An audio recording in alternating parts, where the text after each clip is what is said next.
হিয়া সাইয়্যিদাতু আইল কোরআন হিয়া আয়াতুল কুরসি। এই আয়াতটা হলো কোরআনের সবচেয়ে প্রধান আয়াত, আয়াতের নাম হলো আয়াতুল কুরসি।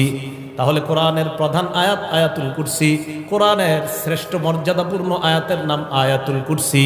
3 নাম্বার আলোচনা, আয়াতুল কুরসির জিহ্বা আছে, ঠোঁট আছে। একটা কিতাব আছে নাম মাজমাউজ জাওয়ায়েদ, ইমাম হাইসামি রহমতুল্লাহ আলাইহির লেখা, 6 নম্বর খণ্ড 324 নম্বর পৃষ্ঠা। উবাই ইবনে কাব রাদিয়াল্লাহু তাআলা আনহুর আরেকটা বর্ণনা, ক্বালা রাসূলুল্লাহ সাল্লাল্লাহু আলাইহি ওয়াসাল্লাম, আল্লাহ নবী বলেন ইন্না লাহা লিসানা, নবীজি বলেন ইন্না লাহা আইলি আয়াতুল কুরসি লিসানা, নবী বলেন আয়াতুল কুরসির একটা জবান আছে, জিহ্বা আছে, ওয়া শাফাতাইন, 2টা ঠোঁট আছে। আয়াতুল কুরসির জিহ্বা আছে, 2টা ঠোঁট আছে। সুবহানাল্লাহ, আয়াতুল কুরসির জিহ্বা আছে, 2টা ঠোঁট আছে। এবার আল্লাহ নবী বলেন তুকদ্দিসুল মালিক আন সাকিল আরশ, আরশের কাছে আয়াতুল কুরসি সদা সর্বদা আল্লাহর পুত পবিত্রতা বর্ণনা করে।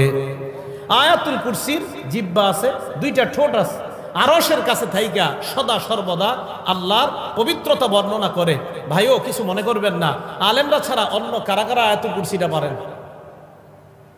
মাশাআল্লাহ, হাত নামান, সবাই শিখে নিন, আল্লাহ তৌফিক দান করেন। আয়াতুল কুরসিটা আল্লাহ সবাইকে শিখে নেওয়ার তৌফিক দান করেন। 4 নাম্বার আয়াতুল কুরসির তাফসির, সংক্ষিপ্ত তাফসির শোনেন।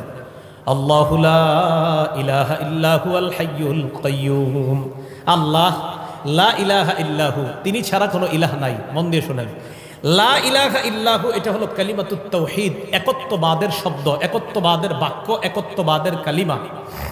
এই কালিমাতুত তাওহীদ এটা একত্ববাদের কালিমা, মানে তিনি ছাড়া কোনো ইলাহ নাই। তিনি কে? আল্লাহ। বলেন তো আবার মন থেকে আওয়াজ দিয়ে বলবেন, তিনি ছাড়া কোনো ইলাহ নাই, তিনি কে? আল্লাহ। আচ্ছা, আল্লাহ ছাড়া কোনো ইলাহ থাকলে সমস্যা কি? আল্লাহ ছাড়া কোনো ইলাহ থাকলে সমস্যা কি? সমস্যা আছে। কোথায় আছে? এটা আল্লাহ কোরআনে বলছে। কি সমস্যা? সূরা আম্বিয়ার 22 নম্বর আয়াতে সমস্যার কথা আল্লাহ বলছে, লাউ কানা ফীহিমা আলিহাতুন ইল্লাল্লাহু লাফাসাদাতা। আল্লাহ বলেন আসমান এবং জমিনের মধ্যে আমি ছাড়া যদি আর কোনো ইলাহ থাকতো, আসমান জমিন ধ্বংস হয়ে যাইত। তাহলে সমস্যা আছে না নাই? আল্লাহ বলেন আমি ছাড়া কোনো ইলাহ থাকলে আসমান জমিন ধ্বংস হয়ে যাইত।